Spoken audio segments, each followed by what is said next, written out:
Alrighty guys, and welcome back. We're having a look at the shrine again this week, and by looks of things we have a little bit above average kind of shrine. Now the first perk at the top is called Strider. It is a perk unlocked at level 30, teachable by the nurse. It is not too bad, it is nice. We'll get into a little more details about it soon. We have a perk on the right hand side which is called Calm Spirits. It is a Jake perk unlocked at level 35. We have a perk here called Poised. Poised is a perk unlocked by Jane. Unfortunately I don't know what level it is. I believe it is level 35. Yeah, it is 35 because head on is 40. And then we have Unnerving Presence as well, which is a level 30 teachable by the Trapper. Now, what makes this shrine so good? Well, Strider is actually a very powerful perk. Now, before I get into details about Strider, I just want to quickly talk about leveling the nurse. Now, a lot of people have motion sickness when they play the nurse. They flicking the light, seeing bright lights and flicking your head and the camera too fast. It really upsets people's eyes. If that's your case, I understand if you don't want to level the nurse at all. However, if you are up for the challenge of playing the strongest killer in Dead by Daylight being the nurse, with the highest skill gap required in terms of being able to be very good and efficient on her, I would say level the nurse. This teachable is unlocked at level 30. It'll cost you approximately level 600 to 700k blood points to get to level 30 on a killer. Possibly less depending on how good you are with your blood points. That's going to allow you to unlock the teachable. So you need to make a decision. Is it worth 2,000 of your iridescent shards, which takes hours and hours to get, and lots of levels in games, maybe about 40, 50 levels? Or is it worth leveling a killer up to level 30, which you could probably do in about 10 levels? Now, personally, I would not unlock Strider. What makes Strider a good perk? First of all, it counters Iron Will. Iron Will is a Jake teachable unlocked at level 30, which means you make no cries of pain. Survivors make 3 indicators of sounds, the basic survivor. You make movement sounds, you make breathing sounds, you make pain of cry sounds. They are the 3 normal sounds. However, if we look at somebody like Bill, Bill makes a puff of smoke sound because he has a cigar in his mouth. He also makes a movement sound. He also makes a breathing sound. He also makes a cry of pain sound. So there are 4 sounds that can be heard from Bill. Therefore, running Iron Will to remove the cry of pain will also help him off too. A lot of survivors, such as Jane, they're very loud. You've got people like Jeff that are very loud, as opposed to people like Ace and Detective Tap that are very, very quiet. So they don't really need it. They kind of have a built-in tier 1 Iron Will. But we're not here to talk about Iron Will. We're here to talk about Strider. Now, Strider isn't too bad, okay? It makes it... The higher the tier, the better, obviously. When you have it tier 3, you're going to be able to hear people crying with Iron Will pretty damn good, as of the recent sound update behavior has done as well.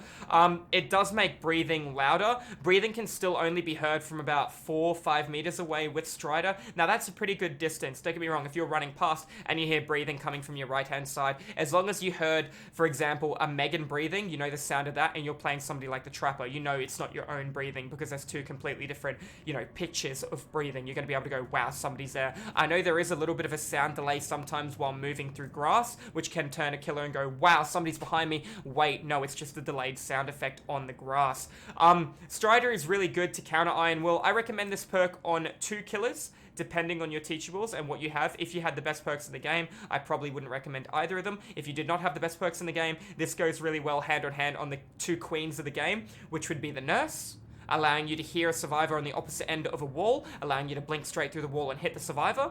It'll also go very well on somebody along the lines of the Spirit, allows you to know when to stop phasing. Keep in mind, when you hear the cry, you need to phase approximately 1 additional second, because the cry will be heard from further away, allowing you to get closer. The second you hear the don't come out, make sure you keep rotating a little bit wider, a little bit further, get the lunge benefit, and then lunge straight out. Therefore, you down him, providing he didn't dead hard you, or providing you were patient enough to outweight his dead hard too. Strider can be very good. You can use it on everyone. I do not recommend it on people with chainsaws. Therefore, Leatherface and the Billy. No, the chainsaw makes too much noise, and trying to use Strider and listen is going to be very difficult while you have the constant revving of the saw as well. People with heavy breathing like Myers can be an off-putting as well, but you can work with it on Myers. But basically, if I had to choose anyone to run it on, it'd be the Nurse or the Spirit. If I had to choose people not to run it on, it would clearly be Bachelorette 1 and Bachelorette 2. Now, talking about Strider, breathing, I do not notice the difference while a survivor's in the locker of how loud the breathing is, unless he is injured. Now, when a survivor gets into a locker, they make a gasp of air, they go, they take a deep breath. That is louder as well, but a good killer will be able to hear that within 6 meters away. You're also going to hear the creak at the door, so that doesn't get any louder, but it's still a very loud sound to listen for anyways while playing killer. All in all, Strider is not a bad perk, unlocked at level 30. If you want it, I'd just say level the Nurse up to 30. If you are dead set not on leveling the Nurse because you don't like the motion of her blinking, completely understand, then buy it. Moving on to the next perk, this is called Calm Spirits. Now, Calm Spirits has an 80% at tier 1, a 90% at tier 2, and 100% at tier 3 for Mother Nature or wildlife, therefore crows, which is the only Mother Nature in Dead by Daylight. There are no deers, there are no rabbits, it is only crows. Crows will not fly away when you run past them, or when you walk past them, or when you crouch past them. Now, you'll notice walking past a crow has a less likely chance to set it off. Urban evading past a crow also has a less likely chance of setting a crow off. Crows can still be set off in both of those stances, is much like just running past as well, where it has a 100% chance to be set off. Now, a good killer can track using crows, knowing that it takes approximately 20 seconds for a crow to respawn. It takes about 6 seconds for crows to actually spawn into a map. A good killer will be able to go, there should be a crow here right now when there's not, meaning a player has been here 20 seconds ago. I can hear the generator, so I'm assuming that he's gone in this general direction because the crow has been set off leading towards the center of the map, so I'm going to chase down here.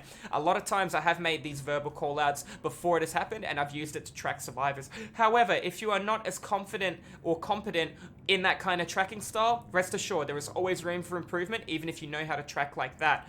I recommend a perk called Spies from the Shadows. Spies from the Shadows will allow you to track using crows. It helps you on maps like Larry's Institute, where you can't actually see, but then again, it can also school you on certain maps like the game, where a crow can be set off from above when you're running from underneath. But we're not here to talk about this. Calm Spirit. When a killer hits you, your survivor doesn't make a cry of pain. So whenever Jeff gets hit, he'll yell, "Oh!" And, you know, if a nurse blinked and hit Jeff, the nurse is looking at the ground. All the nurse has to do is listen to the direction of the cry of Jeff and turn her camera, and then she can line up for her next blink. However, if you have Calm Spirits, the nurse hits you, she looks down, she doesn't hear anything. You can run straight, twist your camera, flick around a corner, and she's going to be looking straight when she's up. It's going to stall her for about 3 seconds. Do you know, it's called making the best of a bad situation. I do not recommend this perk. What makes this perk decent? Okay, when you run through a clown's smoke or a clown hits you with direct impact, you will scream. You will scream. He will know when you're slowed. It'll reduce your movement speed by 15%, providing he doesn't have a glass of bleach, which would reduce it by 20%, providing he doesn't have ether, which reduces it from 2.5 seconds to 3 seconds, as opposed to 2 seconds by default once you leave the cloud, or for however long you're in the cloud, or once the cloud has faded if you chose to stay in the cloud. This is still something to look and be mindful of, okay? So Calm Spirits means you take the effect of whatever happened, but you don't scream. So a clown could throw a bottle midway between a loop, you could walk into it, you could scream, but he won't get the sound notification of no. He might think you didn't step in it and go the wrong way if line of sight has been blocked too. However, what makes Calm Spirits even better? It also counters the dock.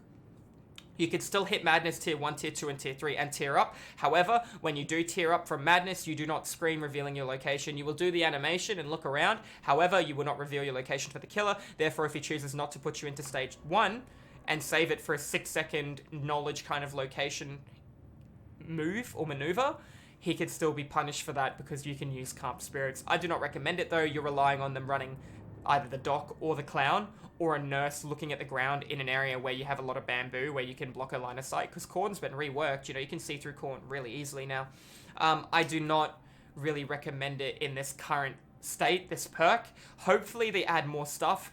Another thing to point out, Calm Spirits removes crying of pain, okay? When you get in a locker, if the killer has Iron Maiden, which means when a survivor leaves a locker, they scream revealing their location, and they can also be one hit down, you counter it. You can still be one hit down, but you do the scream animation, you don't scream, much like Infectious Fright. If a killer injures a survivor, doesn't have to be an M1, it could be a chainsaw now. So if a hillbilly chainsaws down Jeff, you'll do the scream animation beside Jeff if you're within 32 meters or the terror radius, which he might have modern abuse, it might even be smaller.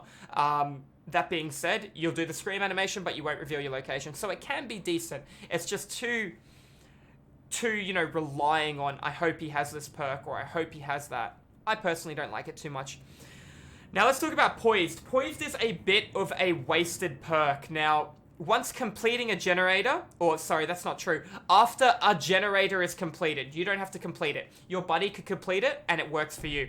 All scratches you leave disappear for 6, 8, and 10 seconds. Now, this perk would be good on one condition, and that would be if it gave you exhaustion back once the generator is completed. Then it would be pretty overpowered. That's not what it does. What it does is removes your scratch marks. So if you're running the killer, or if you finish a generator, you can run in direction and then get away and leave no trail so the killer can't see. Most cases, the killer will still be able to track you. It is too, you know, I want to run Poised with Sprint Burst, finish a generator, then Sprint Burst away and have the killer not know where I went. You know, it's too reliant on a set kind of playstyle. There's no versatility to it. You could be mid-loop with the killer and have a Jenny pop and then try and lose him with scratch marks. But, you know, if you're at a double L window, you could be in a really bad spot. He's going to get a visual indicator. You could be hurt and leaving a trail of blood. There's a lot of things. I do not recommend this perk at all from Jane. I wouldn't even run this on any of my builds. Even if I chose to run Sprint Burst, I personally would rather run Life, because Life will give it to me for 3 seconds, and that'll give me 150% movement speed for 3 seconds with Dance With Me, which will guarantee it as well with no scratch marks, with Quick and Quiet. I know that's 3 perks as opposed to 1, but it would just give you much more bang for your buck, and even then, I still wouldn't run that. Moving on to our next perk, we have Unnerving Presence. Now, Unnerving Presence is actually not too shabby. Now, it used to work with Freddy Krueger's Dream State while he was walking around you and you weren't asleep. Technically, he was still in the heartbeat. Then they patched that, then that stopped working. Now Freddy's been reworked.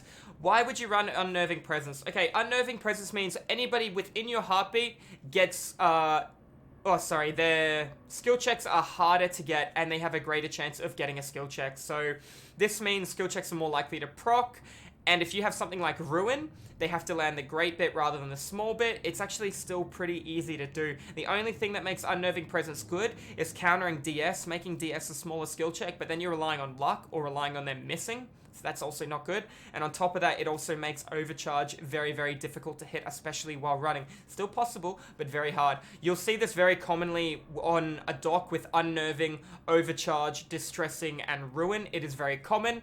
I do not recommend it with double Calm add-ons.